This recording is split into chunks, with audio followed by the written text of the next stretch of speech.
Uma das maiores preocupações do brasileiro é sobre a aposentadoria, ainda mais depois da reforma da Previdência, que deixou o que já não era muito simples ainda mais complicado. E é justamente por isso que eu venho desde 2019 preparando a minha própria aposentadoria, pessoal, através de investimentos que me gerem uma renda passiva, sem a dependência do governo. E a boa notícia é que a gente não precisa esperar para ficar gagá para conseguir aí se aposentar. Eu vou te mostrar que é totalmente possível se aposentar daqui 10 anos. Mas claro, desde que a gente tenha aí persistência nos aportes e paciência de esperar os juros compostos agir ao nosso favor. Eu tô nessa luta e para isso eu invisto basicamente em duas modalidades. A primeira são os fundos imobiliários, que é um tipo de investimento focado aí no setor imobiliário, ou seja, eu compro cotas desses fundos e recebo uma remuneração mensal oriunda aí dos aluguéis desses imóveis.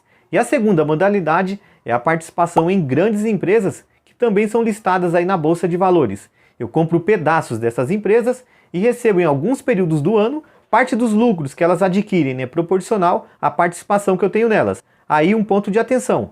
Como eu invisto para aposentadoria, eu jamais posso colocar o meu dinheiro em qualquer fundo imobiliário ou ação. No caso dos fundos imobiliários, eu faço alguns filtros. Por exemplo, eu descarto aqueles que possuem pouca liquidez, ou seja, tem poucas negociações e podem aí me trazer um risco de ficar preso nele, né, caso eu queira me desfazer do ativo por alguma mudança de estratégia. Eu passo longe também, pessoal, daqueles fundos que possuem poucos imóveis, em muitos casos com apenas um, conhecido aí como monoativo.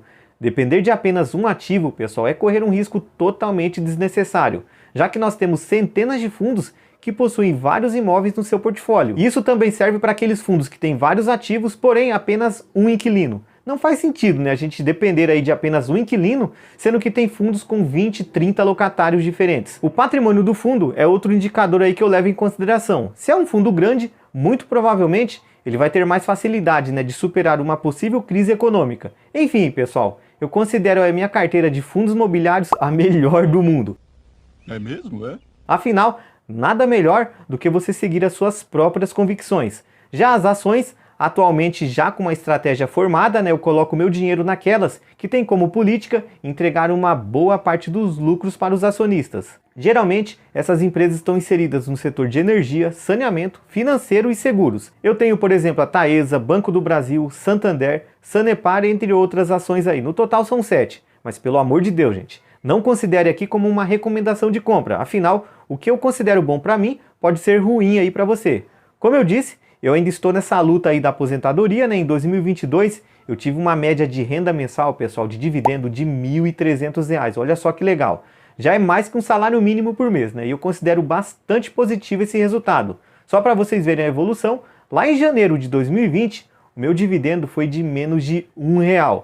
É importante lembrar, né, que ações e fundos imobiliários são considerados investimentos de renda variável, ou seja, não existe uma garantia 100% de retorno, e é justamente por isso, pessoal, que o investidor ele precisa aí ter uma estratégia muito bem definida. Não dá para a gente pegar uma lista de ações e fundos imobiliários que tem aí os maiores dividend yields e sair investindo. Se o investidor quer ter sucesso, ele precisa obrigatoriamente seguir vários critérios para a tomada de decisão. Além disso, persistência nos aportes e a paciência de saber esperar é a chave para alcançar a liberdade financeira. Mas afinal, quanto que a gente precisa investir para se aposentar? A resposta é aquela de sempre. Vai depender muito do padrão de vida aí de cada pessoa ou família. Tem gente que R$ 2.000 já atende a necessidade. Outros precisam de 3, 5, 10 mil reais. A grosso modo, se alguém tem o objetivo aí de ganhar R$ 1.000 por mês, considerando aí uma rentabilidade, digamos aqui, de 0,93% ao mês,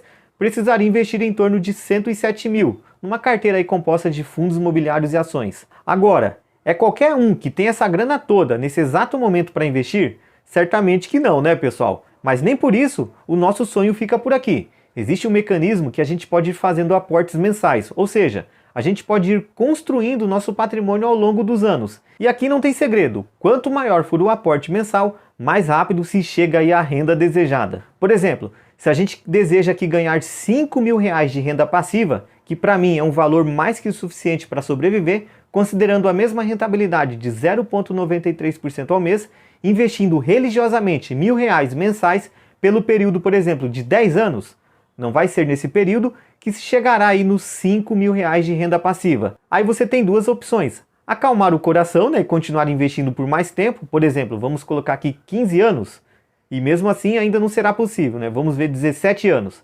Aí sim, reinando aqui a paciência e persistência, com 17 anos investindo R$ 1.000 por mês, a uma rentabilidade aí de 0,93%, se chega a uma renda mensal de R$ 5.000, na verdade R$ 5.548. E o legal é o patrimônio, que será pouco mais de R$ 600 mil, sendo que do bolso do investidor saiu menos aí da metade desse valor, 204 mil. Agora, se o investidor acha que é muito tempo para se chegar nessa renda, ele pode sim diminuir o período, porém vai precisar aumentar aí o valor do aporte. Por exemplo, se ele quer ter uma renda aqui de R$ 5.000 em apenas 10 anos, como vimos, os R$ 1.000 de aportes mensais não darão conta aí para chegar nesse valor. Aí não tem segredo, a gente precisa aqui aumentar o valor desses aportes. Vamos ver aqui, aporte de R$ 1.500, renda de R$ 3.000, ainda não chegou. Aporte de R$ 2.000, renda de R$ 4.000, tá quase, vamos lá, aporte de R$ 2.500, aí sim, é o suficiente aí para chegar nos R$ 5.000 em 10 anos de investimento. Um investimento aqui de 300 mil, mas com a força dos juros, nesse período o patrimônio será de R$ 547 mil.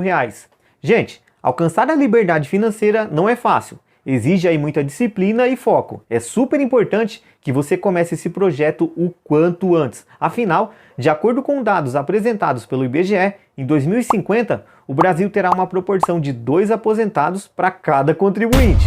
Ou seja, vai ficar cada vez mais complicado se aposentar, pessoal. Portanto, não desanime, vai conforme as suas condições financeiras, com paciência e persistência. Bons investimentos e até o próximo vídeo.